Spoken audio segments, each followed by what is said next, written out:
Welcome to Trippin on Xbox. I'm your host, Gabe Carey, joined by Johnny Vinyl. And today we have quite a few things to talk about on the list of Xbox-related content. Yep. We're going to start with Halo Wars 2. You got to play the beta, but I missed out on that.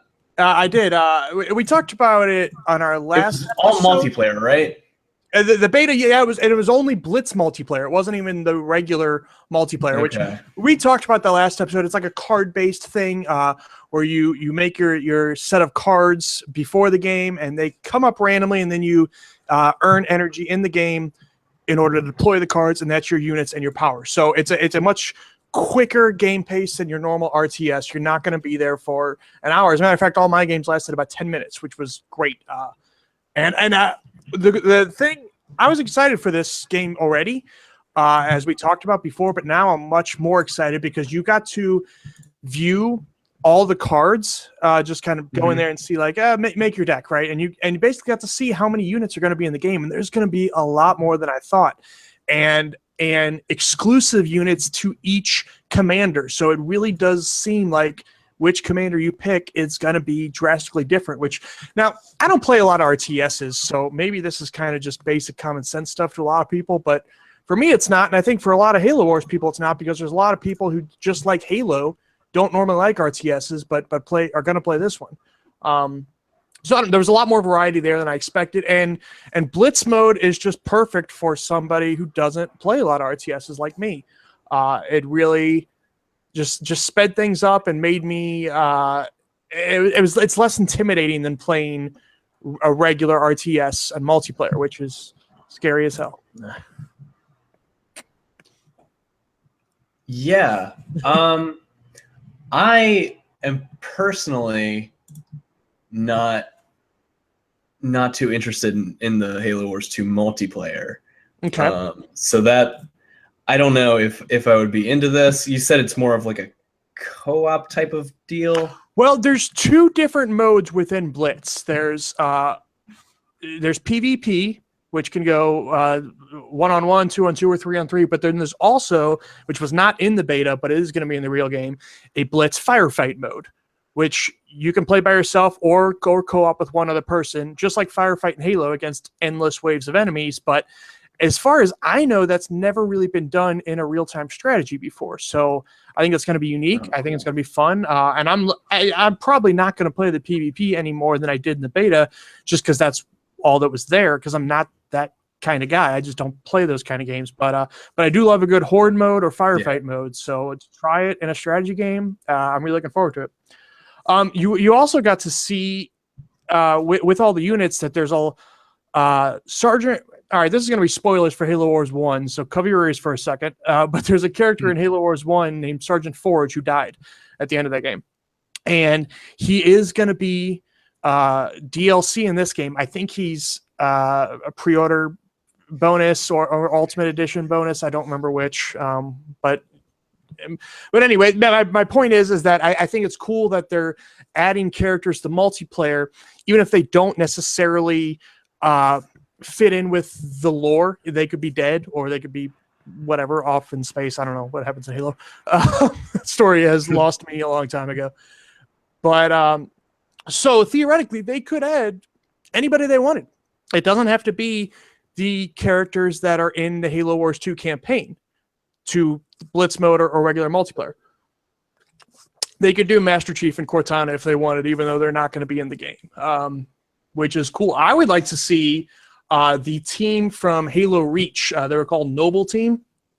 And I don't know how exactly that would work, because right now each commander has one hero unit, and Noble Team really has 6. So they would have to figure something out, or just do one of them, I guess. You know, it wouldn't have to be the entire Noble Team. I can't remember what the leader's name was, but whatever. I would like to see make them return, because obviously, since the way Halo Reach ended, they're not going to be back in a regular Halo game. So it would be cool to see them in this mode. Same thing with the ODST team. That could work too. Yeah, definitely. I'm super stoked for Halo Wars 2. I'm excited for the campaign mostly. But I would definitely check out the multiplayer once I'm done with that. Yeah, especially Firefighter. I never played the first game's multiplayer, mostly because I doubt it's very active right now, and I just played it recently. I did jump on with the Halo Wars Definitive Edition. There was one mission that I was just I couldn't beat by myself, so I opened my game up to co-op for that one mission. It took about 10 minutes to find somebody, but eventually they did. But I mean, it's right now it's not available to everybody. The only way you can get it is by pre-ordering. Is there any word on if that's going to change? There's no word yet. I would bet it does eventually, but probably not. I think it's going to be like the Call of Duty Modern Warfare remaster, where it'll be like a year. Yeah, not for a while. Except no one's talking about this one. Yeah. Everyone complained about it before, but now no one cares. I guess the Call of Duty or the Halo Wars? People complained about Call of Duty, but no one's complaining about Halo Wars doing the exact same thing. Yeah, I don't even think most people know that they remastered Halo Wars. Like it really flew under the radar. It's kind of a niche Halo game. That's true. But even when they showed Halo Wars 2 at E3 and Gamescom and everything, they never talked about the fact that Halo Wars 1 is getting remastered. It just kind of happened and is out there, and it seems like no one said anything. I was surprised when it showed up. I think they briefly announced it. Okay. I missed it. They briefly talked about it, but it definitely wasn't in the forefront. Which is a little odd because it's real good. It's real cool. Yeah, it's a great remake too, or a great remaster. I mean, so it's kind of no one's talking about it. But anyway, next, I don't know if you want to talk about the cinematic trailer. Well, it just seems like, and I remember they did the same thing at E3 when they showed this game. The trailer was focused on the villain, a guy named Atriox, and now this trailer is also focused on him. So he definitely seems like they're trying to make him into a really big deal, and he seems real cool. I got to play as him a little bit in that beta. His units are cool, but they're making him big and scary. Like the whole gimmick is that he kind of turned away from the Covenant, and even the Covenant at the height of their strength tried to stop him and couldn't do it. So like they're really building him up as a big bad, and it makes me wonder if he's going to cross over into Halo 6. I think that's a real good possibility because it's all the marketing focus on this game so far has been about this guy, which is odd because you think of like Halo villains, and can't name a lot of them. There was that prophet of Ruth or Regret or one of the prophets. I don't know. I think it was Regret. Yeah. And then Arbiter, but he turned into a good guy. The Brute in Halo Wars or in Halo 2, Tartarus, that was the name. But yeah, so it seems like they've recognized that as a problem and they're trying to fix it now. But I like it so far. Villains. Yeah, we'll see how it turns out in the campaign. But it was a real cool trailer, though. I mean, it was made by Blur, who did all the cinematics for Halo Wars 1. They do cinematics for a lot of games. They're really the best in the business. They're really good. The guy who I don't know if he owns or is the lead. I don't know, but the guy kind of at the head of that studio of Blur is Tim Miller, who directed Deadpool, and is not going to direct Deadpool 2 apparently, but that's another story. Oh, that's cool. Yeah. And you wanted to talk about that Phil Spencer tweeted, I guess last week, about Crackdown, Phantom Dust, and Project Scorpio. Yeah, it was kind of pretty much what's that? Reaffirming their existence, basically. It was in the wake of the Scalebound cancellation, and people were starting to get worried about those games, Crackdown and Phantom Dust, because we hadn't heard from them in a long time. And Scalebound was not the only game that was canceled recently. There was Fable Legends, is that what it was called, or Heroes? And there was also a Phantom Dust sequel that got canceled. This is the remake that is. Now they're remaking instead. Yeah, it's weird. They announced 2 Phantom Dust projects at the same time. Who gives a shit about Phantom Dust? Why? But whatever. It's happening. Well, they were making like a kind of a reboot. It looked like, but instead now they're doing doing a remake because it's probably easier, I guess. I don't know. I would assume so, or they think the first one was so perfect that nothing has to be touched. I don't know. Yeah, I don't know. I never played Phantom Dust. It's a card. Me either. I'd never heard of it until they. Oh, I think it's like a card game, which is weird. But it does have like there's a very small community for it, but those people are really into it. It's a very cult game, but anyway, people were starting after Scalebound. People were starting to get worried about Xbox's exclusives, especially those two, because I don't think anybody's real worried that Sea of Thieves is going to get canceled or Halo Wars 2, but Crackdown and Phantom Dust hadn't been seen in a long time. So Phil was kind of taking questions on Twitter after the Scalebound thing, which is good of him because I think a lot of people would have kind of, since that was bad news about Scalebound, kind of went into hiding and not talked about it. But no, he's answering questions and basically said he got to play a build of those 2 games. So they look to be on track. I was kind of worried about Crackdown getting kind of stealth canceled a little bit, but I also think there's a good possibility they're holding on to it and make it kind of the flagship title of Scorpio. Make it work with the cloud better. Yeah, well, that too. I have major concerns about that. But I don't think that's still happening. Maybe not. Personally. Yeah. Because of Scorpio. The whole cloud thing with Xbox One was that they're going to improve its graphical capabilities down the line using a cloud infrastructure, but now they don't need to, really, because they're improving Xbox One down the line anyway. Yeah. But in some capacity. But since all the games, at least for now, we'll see how long it lasts, but all the games are supposed to work on the original Xbox One, they can't go too crazy. They have to remain. Yeah, what tethered. I think it'll be something like what Sony does with PlayStation 4 Pro. Yeah. Except probably they're just probably going to up the resolution and some of the you'll have the option to go up in resolution and sacrifice a little bit of performance and go up in graphical fidelity. Yeah, you know what game did that? And they'll just cut that option out of the Xbox One version. What game did that? Well, I was going to say that's always been kind of an option on PC is to lock your frame rate or not. Again. But and everybody laughs at this game, but whatever, I like it. Battleborn just got an update on the consoles where it was a 30 frames per second game, but now they've upped it to 60. Or you can have it locked at 30 if you want, but that you just don't see that on consoles very often. I thought that was cool, and by the way, it really makes that game a lot better. People should try out that game since it's dirt cheap now, and it's not nearly as bad as people say. Oh wait, they did that on just regular Xbox One? Yeah. I just played it about 3 or 4 days ago. Nice. Yeah, that's cool. You don't see that much.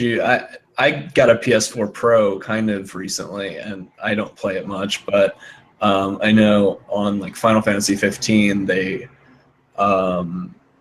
made it so you can up the resolution, but then you lose a little bit in frame rate, and then it looks kind of gross. But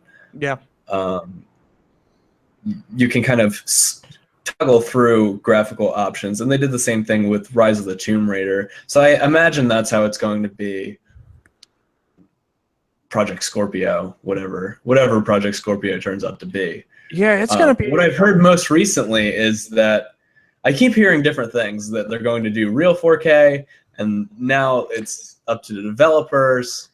Yeah, I saw that too. I think it was always really up to the developers, because you can't really just force them to use a certain resolution anyway. Right. I think it was revealed that there is one game on PS4 Pro. I can't remember which one it was. I wish I did. Skyrim. But that actually does true 4K as well. Yeah, that's Skyrim. Is it Skyrim? Okay. Yeah. And all the rest are upscaled. And people are assuming that. And The Last of Us, actually. Oh, okay. People are kind of assuming that won't be the case with Scorpio, but I don't know if that's a fair assumption. Yeah, it might be mostly upscaled as well, but I don't know. There's so many.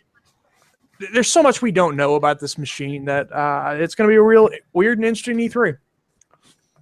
Yeah, it is. Hopefully it still comes out this year, but if it's not ready, I don't want it to come out this year.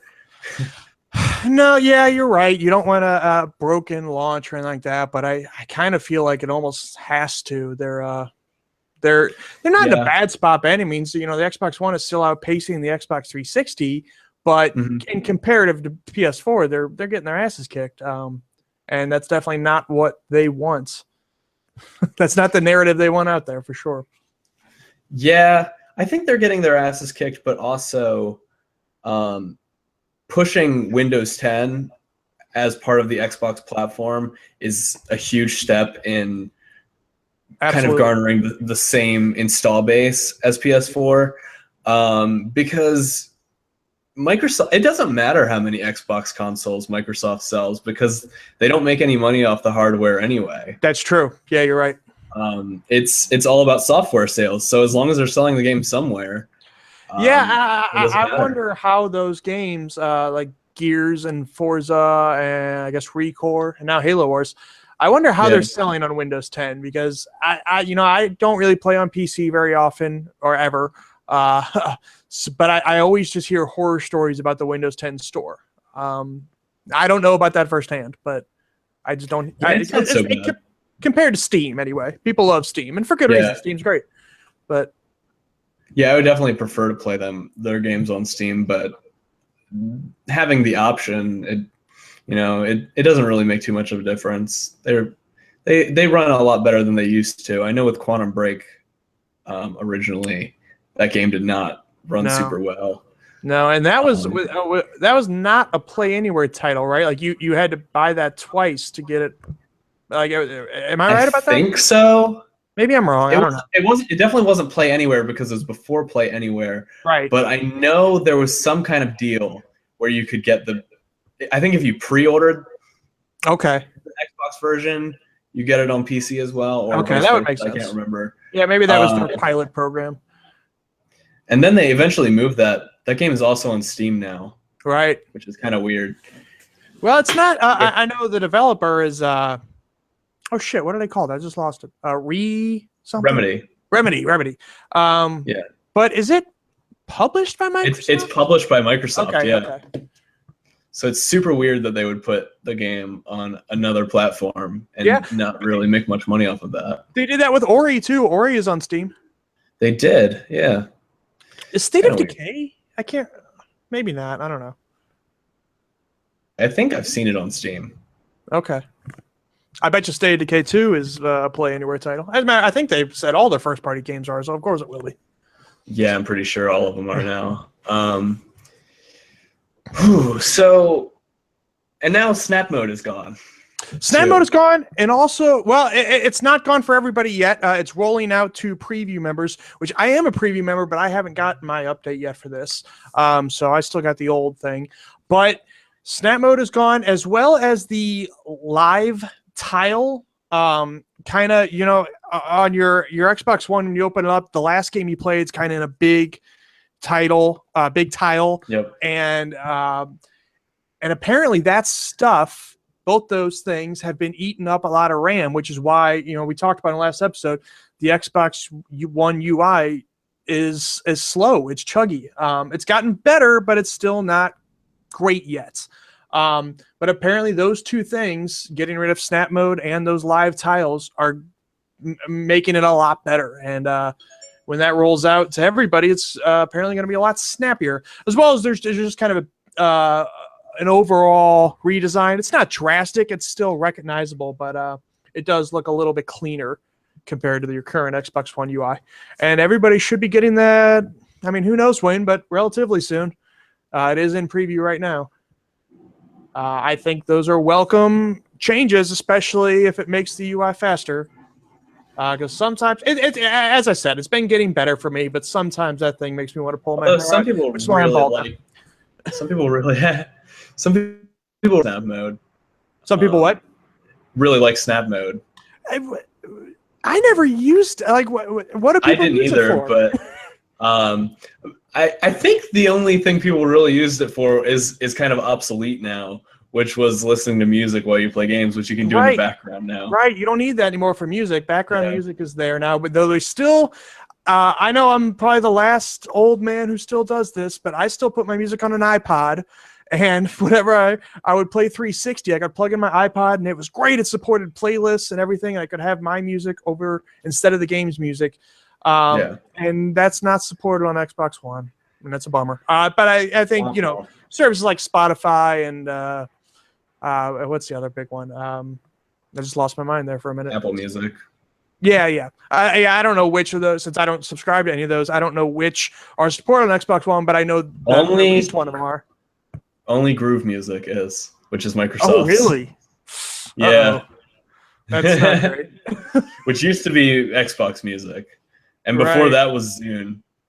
They've rebranded it twice. Oh, that's not great. But hey, background music is a good thing. I just wish it's still, and maybe it does. I don't know. You have to ask somebody who knows more about this. But when you would play your background music on the 360, it would automatically replace the game's music, but still play the game's sound effects and everything over it. Just cut out the music. And I don't know if that happens now. You can change that in each game's settings. Okay. But I don't think it does it automatically. Yeah, I liked it doing it automatically. It was really, I never did it for single player narrative games where I need to be in the moment they design. But when I would play like Mass Effect 3's multiplayer or or Halo Online or any multiplayer game where it's not about narrative, then I would play my music and I loved it. It's also great for like grinding in an RPG. Sure. Like if it's story driven, like I've been playing The Witcher 3 and I have to like grind on some of these side quests and listening to music in the background is perfect for something like that too. Well, don't worry, you'll never run out of side quests in The Witcher 3. Yeah, it's fun though. I love the side quests and the game. So Astroneer is something else you wanted to talk about. I don't know anything about this game. Okay. This is a game. It's in game preview right now, which we talked about last episode. Pit People was also in game preview. And it's as well as it's, I think, also on early access on Steam's. I'm pretty sure. I should double check that before I say that, but I did it anyway. It's kind of like a third person No Man's Sky, but bear with me. Hopefully good. I know for sure it's not a $60 game like No Man's Sky was, so that should already makes it better. I don't think expectations will get out of control in this one. As a matter of fact, I know they won't because people are already playing it, which I think would have helped. Oh wait, I have seen this game. Yeah, it's cool looking. Have. And there is 2-player co-op in it. And the biggest thing I wanted to talk about is that they've added cross-play. You know what? I just said before I wasn't sure it's on PC, but it does now have cross-play between PC and Xbox, so of course it is. So yeah, now you can play Windows 10 and Xbox One co-op together. And that's cool. And they're going to keep, since it's not officially released yet, it's game preview, they're going to keep iterating on it. And so far they've got a neat thing, I think.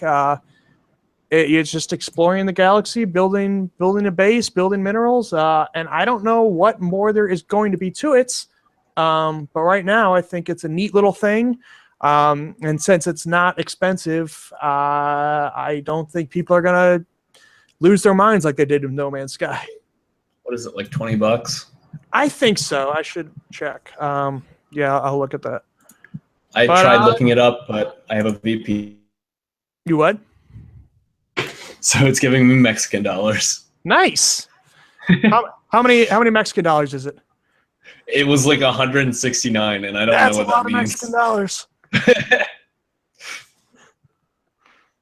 I think I shouldn't say I think. I know there is a free demo of it available. So try that out.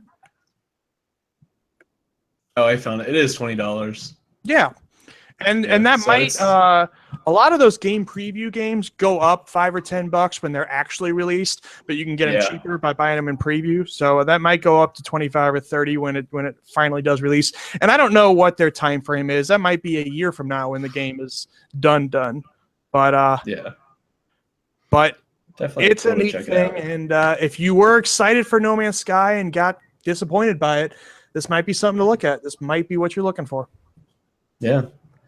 Or if you didn't want to play No Man's Sky because of the high $60 price tag. Yeah.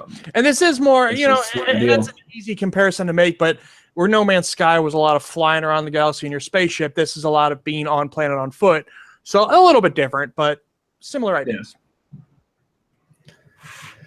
And then I wanted to talk about the Overwatch director, Jeff Kaplan, said that he wants keyboard and mouse banned from consoles. I wasn't even aware in this was competitive happening. multiplayer. Are people playing? Which I wasn't aware of either, No. but apparently you can buy a peripheral that converts your controller input to keyboard and mouse. So people are using keyboard and mice with like an adapter that hooks up to their console. I play Overwatch now and then. I'm not on it every day, but I play it semi-regularly, a couple times a month, and I had no idea that was a thing. Yeah, I didn't either, and that's kind of interesting. I was talking, I do another podcast with some friends, and we were talking about... You're cheating on me. Yeah, well, I've been doing it for a long time. Oh, my heart! But we were talking about just keyboard and mouse in general on consoles, and I think it's personally a bad idea because Absolutely. of how unfair of an advantage it would give certain people, and it would put people who don't want to use keyboard and mouse at such a disadvantage.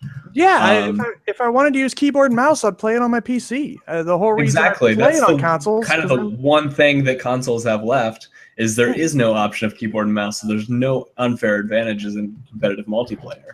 Yeah, well, I mean, besides the Elite you get to use your controller of choice. Yeah, the Elite controller is true. an unfair advantage, but anybody could buy that. I mean, I guess anybody could buy a keyboard and mouse too, but yeah, I don't still like that at all. That really sucks. Yeah. So that's kind of shitty, but also kind of interesting to just now I don't know. So Jeff Kaplan here, does he want... Well, okay, you got a quote. Why don't you read his quote first, and then we'll talk. He said, "We have contacted both first-party console manufacturers to express our concern about the use of mouse and keyboard and input conversion devices. We have lobbied and will continue to lobby for first-party console manufacturers to either disallow mouse and keyboard and input conversion devices or openly and easily support mouse and keyboard for players." I disagree with the last part. See, I kind of think that's what needs to happen, though, because I don't know how you disallow keyboard and mouse for shooters, and you know, Microsoft guys are smarter than me. Maybe they could figure this out, but I would assume they want it to be an option for other types of games like Halo Wars 2. Maybe they want people to be able to use a mouse and keyboard if they wish. So I don't know if you can if they can do that on a system level where it bans the thing for some types of games and not for others. It's definitely something to look into for future consoles, as a kind of find a way to. But I don't want to play against mouse and keyboard people either. So, fuck, yeah, I don't know. How do you do this? I don't know.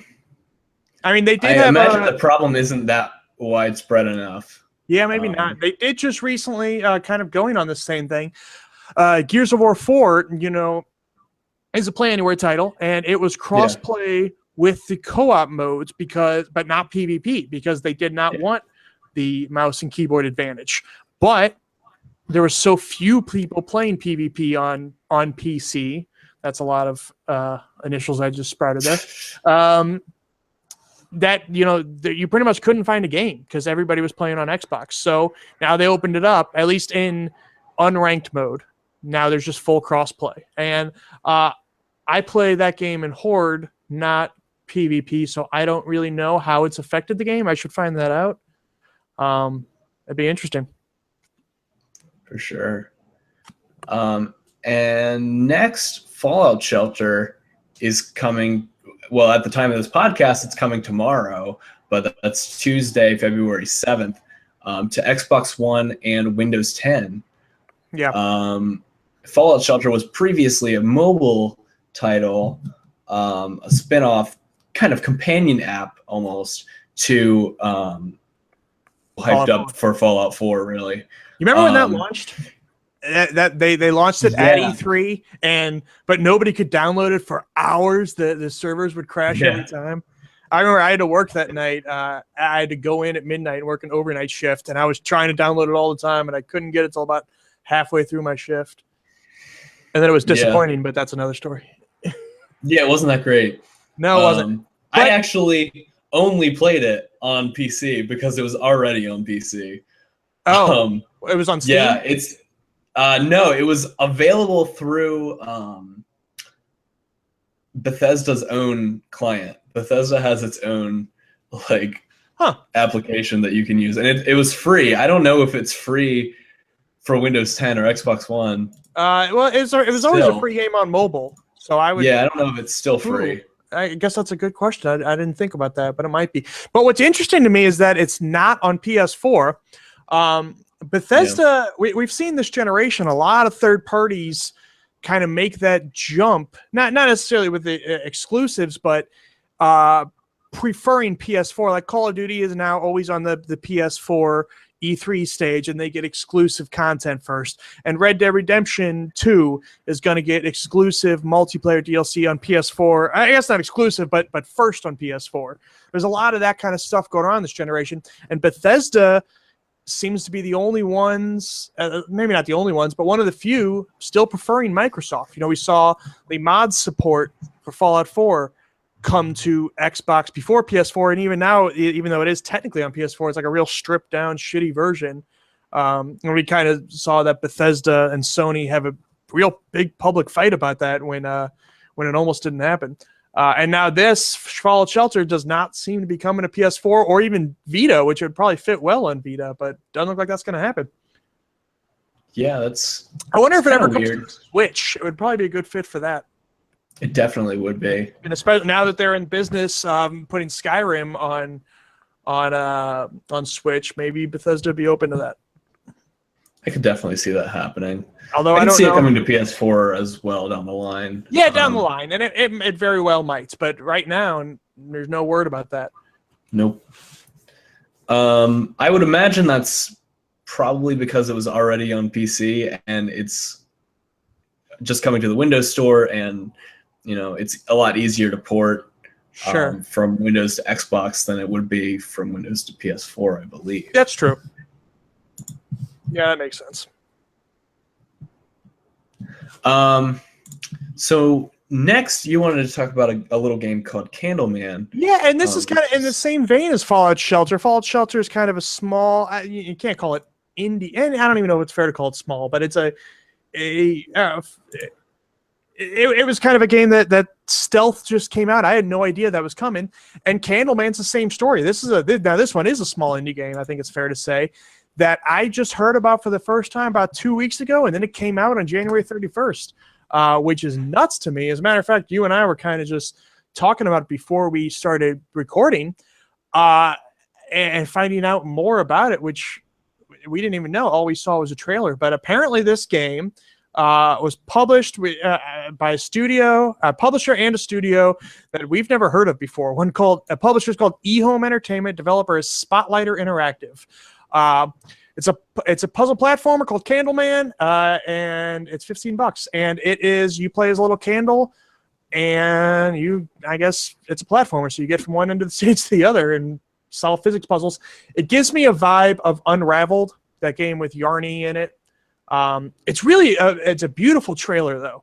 Absolutely beautiful trailer. Since you play as the candle who is lit, they do some cool things with lighting in the trailer, and I meant lit as in actual light on the head. It's lit, fam. So they do some really cool things with lighting. It looks like a beautiful game. I still haven't got to play. I can't believe it's already out, but I definitely want to give it a shot. The weirdest thing I just saw, and I just found this out now, is that this game was previously released exclusively in China. And it's an Xbox exclusive, so you don't think of many Xboxes in China, or at least so I don't. I wonder if it was, it just says, all right, it's an Xbox exclusive and it was previously released in China. I wonder if that means that it was on the 360 there. I can't imagine there are many Xbox Ones out there in China. Maybe I'm wrong, but I'd be shocked. Here's really a strange. I'm looking at a brief elevator pitch if you want, and I don't know who this is from. This might be from the developer. It doesn't really say, but players embark in each in-game level with a full-size Candleman equipped with the ability to produce 10 full seconds of candlelight. Beware of the darkness and those dangers that inhabit it, but know that each use of candlelight results in melted candle wax, generating a lighter and more maneuverable Candleman. That sounds cool. Take care to safeguard your remaining candlelight. Should you use your 10 seconds entirely, you'll surely perish in the darkness. Huh. So that's cool that the more you use your ability there, that you can jump higher and shit, but eventually you will die. I don't know. I want to try this out badly. For sure. That game looks great. Yeah. $15 and just dropped out of nowhere. I'm surprised they're not making a slightly bigger deal about this since it's an exclusive. And the reviews on it are pretty good from what I looked. I think they should be making as much of a big deal about this as they did at least like Ori and the Blind Forest or something. But yeah, I'm hearing nothing about it, and that is odd to me. It's a cute little thing. The guy is Candleman is cute. Definitely. And then we can kind of mesh these two together since we're kind of running low on time. But the Gears Lucha skins, I know you wanted to talk briefly about. Yeah, I mean, there's not much to say. There was an event that happened over, I guess it was last weekend, where you could get there's a character in the game named Oscar who's voiced by Jimmy Smits, and they've been adding crazier and crazier skins to this game as time goes on, and there's one that gives him Lucha Mass, and as a Lucha fan, I really appreciated that. That's about it. That's all they're saying. Now the event's over, so you can't even get them anymore. They might be back at some point, but for now, nothing. But I like how they're supporting Gears of War. They're adding stuff to that game a lot, and that is real cool. Yeah, it's definitely cool. I think I really liked when they added Run the Jewels as characters. Yeah, did you hear the Run the Jewels guy tweeted that he couldn't even get his character because it was only like one weekend? Oh, yeah, I saw that. And he didn't even get it. There was when that game launched, there was some shitty pricing as far as the microtransactions and how much the game would give you an in-game currency. So it was really kind of putting you in a position where you had to buy stuff, and that all sucked. But they've improved it a lot. You now get a lot more currency for each game, and you really don't have to buy things anymore. So step in the right direction, but it's a shame that it launched poorly like that, because it was I went to the Gears of War subreddit a lot for like the month it came out, because I got really into Horde mode for about a month, and now I still play it now and then, but not like I was. And the subreddit was just every day people being pissed off with the microtransactions. They were pretty bad, but they're better now, so that's good. And then I don't know anything about the SNES controller. Weird. This has popped up in my news feed, and I sent it to you, but there's a company called, I should have this, Hyperkin, that is making an Xbox One controller that is shaped like the Super Nintendo controller. As far as, I don't know how to describe it, but like kind of, I mean, we've all seen a Super Nintendo controller. I don't need to describe it. You know what it's like. Yeah. But it does have, obviously, I mean, the Super Nintendo controller didn't have any joysticks. This got two of those, and it's got all the buttons you need for an Xbox One controller, but it's so weird that they made it this shape. It's cool, though. It's a third party. Yeah, it's a third party, and it looks like, I'm just now seeing, it looks like it's wired, which is kind of a bummer. Yeah.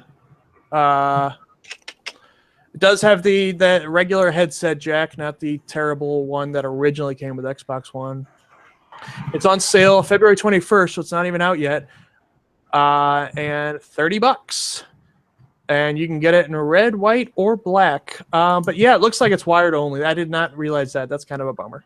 I don't really do wired controllers. Yeah, no, I didn't. But it's even cool know looking. It's a cool little novelty item. if you're an SNES fan, and well, actually, I was a Genesis kid, but it's a neat little novelty thing. I don't know if I'd really want to play with it because I really like the Xbox One controller, for sure, a lot. But it's I don't know, it's a neat thing. Yeah. And then lastly, there are people that complain that the Xbox controller is too big for their hands. So that could be a good substitute. Yeah, maybe if you want to play with a wire. If you don't mind that. Yeah. This could be a consideration. And then lastly, we are doing a segment. This is the second time we're doing this where we should come up with a name for it. Yeah. We don't have to do it right now, but yeah, at some point. Where we pick a character that would be in a Smash Brothers like game for Xbox. If you do have a good name suggestion, put it in the comments below. Please do. Yes. I'm not clever enough for it. Yeah. But last week you picked Joanna Dark. Yeah, well, our list so far, we went ahead and we threw on Master Chief and Marcus Phoenix because I think there's really no argument to be had there. And then I submitted Johanna Dark, and you approved it. So now this week is going to be your submission. Okay, you are not going to approve of this. Oh, no. But it's bad. Okay. My pick was on the original Xbox, and it was it so far. Sneakers. I like it. Sneakers the Rat. No one talks about this game. It was bad. It was really bad. But it was definitely one of those mascot platformers of the early 2000s when they had pictures of him now because I barely remember this shit. Did you see its Metacritic score? Yeah, IGN also gave it a 2 out of 10, which is painful. 28% from Metacritic. I want to read a snippet from the review that IGN gave it in the verdict. Does it talk about how it was sold? No. Because I just want to mention this that I just saw. The North American version of the game was sold exclusively at Toys R Us. Oh my God, yes, I forgot about that, but I did know that at one point. Yeah. Sneakers reminds me a lot of E.T. for the Atari. Both suck and both had you wandering around aimlessly collecting things. Sneakers should have never even come to the U.S. I can think of 2,000 ways to spend $30 and none of them involve buying sneakers. Wow. Boy, I'm looking this up. Not a good game, but developed by Media definitely Vision. A mascot character. Now his name is not Sneakers. His name is Apollo. I did not know that. Yeah, the game is Sneakers. I never played it. Yeah, I didn't play it either. But I'm just looking now at the wiki. This is the same developer that developed Wild Arms, which people love. That's weird. And who is Sneakers? Sneakers is the name of the game. I think that's what MSRP. they call. It is a game where you play as like there's a whole gang of them. It looks like you're Apollo, and then he's got 4 friends, and you're sneaking around. So I think that's kind of what they call. Okay. I thought of shoes, but now I get it. Yeah. Well, apparently the suggested retail price was $11.99. Nice. So it was affordable at least. Yeah. No, when we kind of thought about this segment, I looked at all the properties that Microsoft Studios owns, and I saw this one on there, and I was like, yeah, we should. Sneakers or Apollo should definitely be on there. I like it. I approve it. It's on the list. I'm adding it now. Great. There are some other weird ones that I definitely want to do in the future. Yeah, I think people, when they mention kind of why this wouldn't work on Xbox, because they're like, well, their lineup's not as good as Nintendo's. Well, no, of course it's not as good as Nintendo's. Nobody is, It might not even, as far as characters go, I'm not talking about quality of game, though probably not that either. And I might not even be as good as Sony's. Sony's got some big heavy hitters with Nathan Drake and Kratos and guys like that. But I think there's some fun ones on there that people are forgetting, and Sure. And Apollo from Sneakers is a great example of that. There's some weird games on the OG Xbox. They are. I Did would you like ever to hear see. of Torque I would like Prehistoric Punk? What's that? Torque Prehistoric Punk? Yeah, I have that on my list. I've made my That's own list kind of ones that I'm going to get to one by one. He's on mine. But yeah, they were searching desperately for a cute mascot in that era because I mean they had Master Chief, but he couldn't sell the kids. Well, I mean he actually could sell the kids, but they didn't want him to because it was a mature rated game. Yeah. So they tried Blinks and they tried Torque and I guess Sneakers you could throw on that list. And I just, even for the ones that are bad, and a lot of them are really bad, I just don't want to see those characters get completely dropped.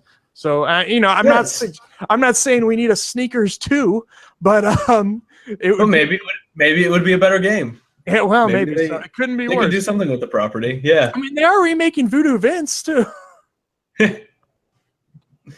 Yeah. So our list right now: Master Chief, Marcus Phoenix, Johanna Dark, and Apollo from Sneakers. Sweet. Awesome. So that is everything we have for this week.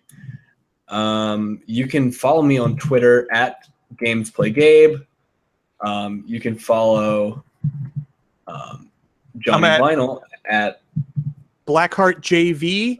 And the YouTube channel that you're currently watching this on, unless you're listening to the audio version, is Co-oping Toward Hatred. Please subscribe, like the videos. It really helps us out. We're trying to grow.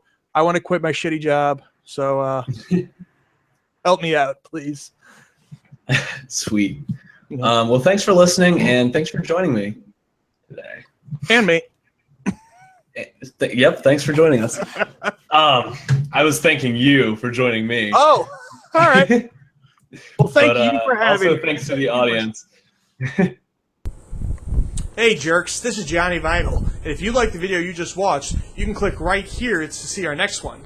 And you can click on this part of our professional green screen. And you'll subscribe, and you'll never miss one of our videos. Shit, my arm's getting tired. God damn it. Shit. Dude. My arm.